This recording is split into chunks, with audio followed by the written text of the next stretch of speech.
कल कई संतों से बैठ करके वार्ता हुई कि बताइए मरने की बात सुनकर डर लगता है? बोले बहुत डर लगता है। क्यों क्यों डर लगता है? क्या अपने प्रभु के पास जाने में आपको भय लग रहा है? तो आप कहेंगे नहीं, तो इसका कारण संसार आपको बहुत प्रिय लग रहा है, शरीर बहुत प्रिय लग रहा है, भोग बहुत प्रिय लग रहे हैं, इसलिए शरीर छोड़ने की बात सोचने मात्र से भय लगता है। सोचो, बैठ के आधा मिनट सोचो कि अगर अभी मृत्यु आ जाए तो 30 सेकंड बाद मानो हम मर जाएंगे, कैसा लगेगा? अभी घबराहट पैदा हो जाएगी। यही मिटाना साधना है। मरने की तैयारी ना करने के कारण मृत्यु से भय लगता है। नहीं, मृत्यु श्री कृष्ण का आलिंगन है। भगवान कह रहे सब कुछ हरण करने वालों में मैं महान मृत्यु हूं, तो मेरे प्रभु ही तो मृत्यु रूप में आते हैं। फिर डरना क्या? डर इसलिए लग रहा है शरीर प्रिय है, भोग प्रिय है, संसार अच्छा लगता है।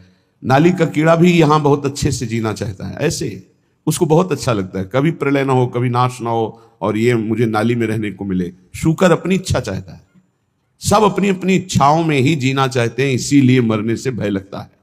यदि इच्छा का नाश हो जाए तो मृत्यु नामक कोई वस्तु है ही नहीं, कोई भय नहीं है। थोड़ी देर सोचो, दूसरे के उपदेश की जरूरत नहीं, आप खुद सोचिए। मृत्यु तो होनी ही है, निश्चित होनी है। इसका नाम मृत्यु लोक है। जो यहां जन्मेगा वो मरेगा, निश्चित, पक्का है। अब जब मरना ही है तो हम मरने की तैयारी ऐसी क्यों ना कर ले कि मुझे मृत्यु से भय ना लगे, पर हम जीने की तैयारी में खूब लगे हैं। देख लो, बढ़िया मकान, बढ़िया खान पान, वस्त्र, परिवार, रिश्ता, नाता, ये सब जीने की तैयारी पूरे जीवन भर करते रहे, पर मरने की तैयारी नहीं की, इसलिए मृत्यु से भय लगता है। और मरना निश्चित है, छूटना निश्चित है, तो फिर मन पछतई है अवसर बीते। ये अंत ही तो ही तजेंगे पामर तू न तजय बहीते, मन पछतई है अवसर बीते। बढ़िया अवसर है, मृत्यु पर विजय प्राप्त करने का बढ़िया अवसर है।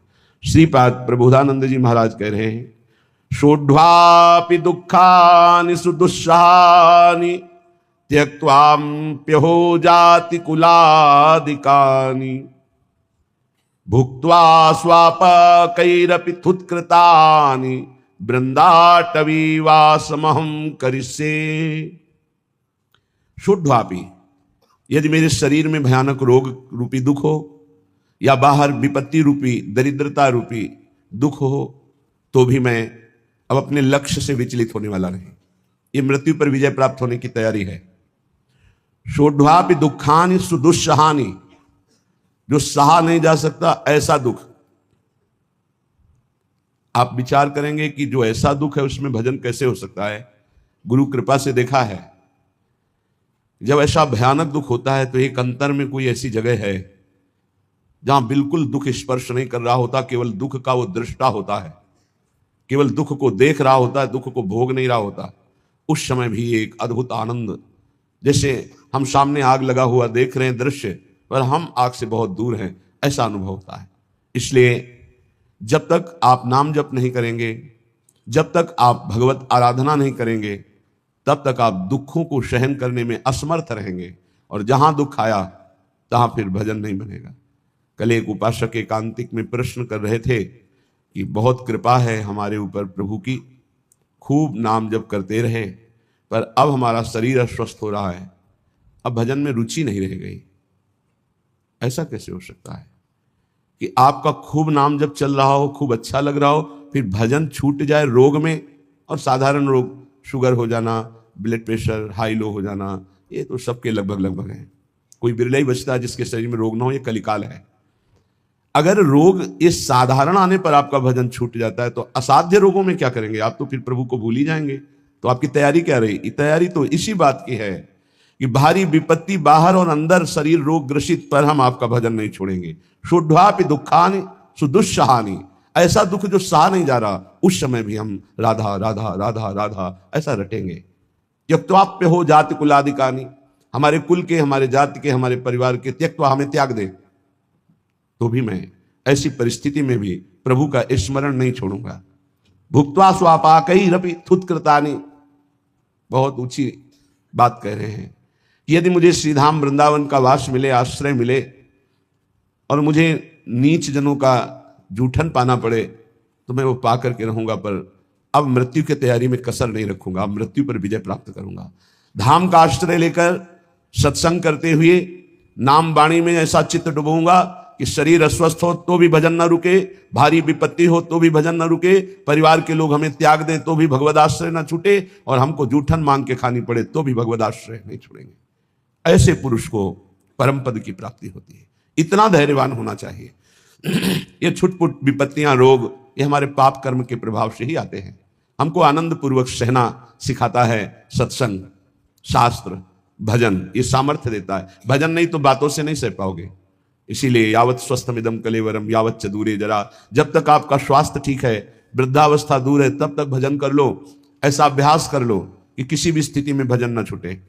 घर छोड़ने के पहले गुप्त रूप से 4-4 दिन 5-5 दिन भोजन का त्याग करने का अभ्यास गुप्त रूप से किया, क्योंकि हमको बाहर मिले ना मिले तो हम कैसे रह पाएंगे।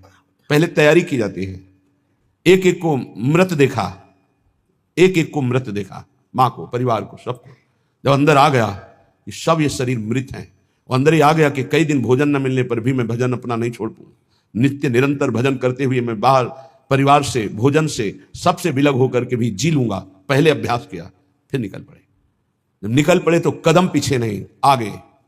चाहे जितनी गाली, अपमान, दुख, सर्दी, गर्मी, बरसात, हर कष्ट सहते हुए पशुवत शरीर का व्यवहार, जैसे पशु ऐसे व्यवहार, जैसे पशु की न रजाई है न कंबल है, जो मिला सो खा लिया, जहां मिला वैसे पड़ा, ऐसे शरीर।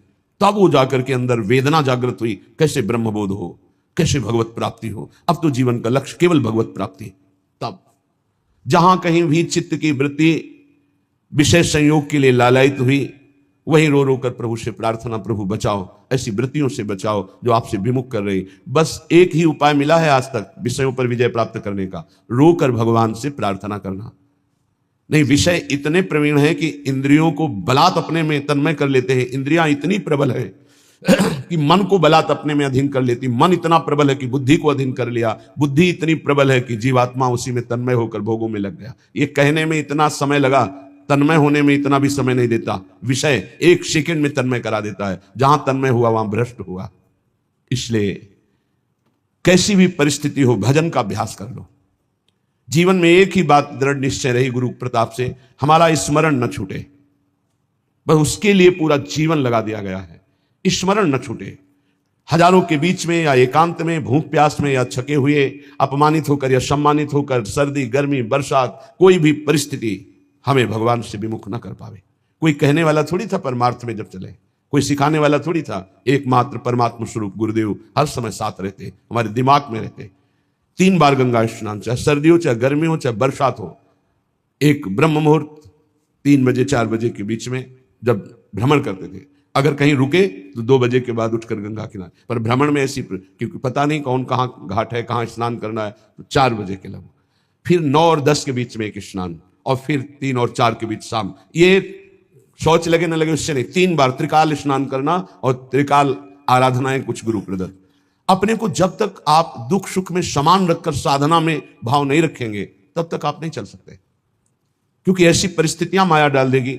हमें बड़ा आश्चर्य लगता है, छोटे मोटे रोग, ब्लड प्रेशर लो हो गया, या हाई हो गया, या शुगर बढ़ गई है, ये तो बहुत बड़ी बड़ी भयानक परिस्थितियों में महापुरुषों की दिनचर्या में कोई फर्क नहीं पड़ा। तिवारीपुर सेनपुर के समीप है, वहीं एक पंजीरी बाबा रहते थे। उनकी एक सिद्धि थी ऐसी कि इतना बड़ा पात्र था मिट्टी का, और हजारों, 10 हजार लोगों को पंजीरी ऐसे देते थे, एक एक मुट्ठी। कितनी भी 100 ग्राम 50 ग्राम उसमें डाल दी गई, बस लाल चला ऐसे ऊपर रख दिया, बस उससे देते चले जा रहे। 10,000 लोगों को पंजीरी बांट देंगे, उतनी ही बची रहेगी। ऐसे सिद्ध महापुरुष। पर उनका नियम था, सुबह 2 बजे रात्रि से लेकर के दोपहर 2 बजे तक गंगा जी में खड़े होकर मंत्र जपना। प्रारब्ध भोग उपस्थित हुआ, कछुआ ने काट लिया, पर वो अपने हिले नहीं साधन से। अब वहां दंडवत प्रणाम करने वाले हजारों लोग, लेकिन पूछने वाला कौन होता है, आप कैसे हैं? ये तो कोई बिरला ही। अब उनकी सड़न पैदा हुई, उसी पैर में मवाद बनने लगा। वो वैसे ही दिनचर्या, कीड़ा पड़ गए, वैसे ही दिनचर्या। जब कीड़ा पड़ गए, दुर्गंध आने लगी, तब दूर से लोग दंडवत करते, पंजीरी लेने नहीं नजदीक आते, तो हंसते, ये संसार है, हंसते। कभी उनको शोक ग्रसित नहीं देखा, कभी नहीं देखा। एक संत भगवान को देखा कि कमर से नीचे बेकार हो गए, प्रारब्ध हो गए। ऐसे हाथ के ऐसे बल से गंगा जी जाना, स्नान करना, अपनी दिनचर्या में जब उनसे बात करते अमृतमय आनंद में डूबे रहते। ये है साधना का फल। शरीर की कैसी भी परिस्थिति हो, हमारे भगवदानंद में फर्क ना पड़े, तब तो साधन। तो कह रहे हैं शुद्धापि दुखानि सुदुस्सहानि, तैयार हो जाओ। देखो ये तैयारी है मृत्यु पर विजय प्राप्त करने की। चाहे जैसी दुख की परिस्थिति हो, चाहे जैसी परिस्थिति, भजन न छूटे। आप भजन को पकड़ने की कोशिश करें, भजन आपको पकड़ लेगा। जिस दिन भजन पकड़ लेगा उस दिन छूटेगा ही नहीं, रात दिन गूंजता रहता है। कैसी उसको आनंद की अनुभूति होती होगी जिसका निरंतर मंत्र चलता है, नाम चलता है। तो ना हम गमिष्यामि सताम समीपतो, वृंदावन छोड़कर, वृंदावन के रसिकों को छोड़कर मैं किसी भी महापुरुष का संग नहीं करूंगा। ना हम गमिष्यामि सताम समीपतो, जो प्रिया प्रीतम के प्रेम रस से अनविज्ञ हैं, उस रस के ज्ञाता नहीं है, मैं उनका सत्संग नहीं करूंगा और ना ही करना चाहिए। क्यों? क्योंकि हमारे भाव को पुष्टता मिलेगी, इष्ट मिले और मन मिले, और मिले भजन रस रीति। जहां इष्ट मिले, भजन रस रीति मिले, प्रेम रस का मन मिले, वहीं सत्संग में रंग आएगा, अन्यथा बाधा पड़ जाएगी। क्योंकि बहुत प्रकार की भक्ति है, बहुत प्रकार के भक्त हैं, बहुत प्रकार की साधना है, बहुत प्रकार के साधक है। तो हमारे समाधान का, चित्त के समाधान का विषय रसिक जन है। रेमन रसिकन संग बिन रंच न उपजय प्रेम।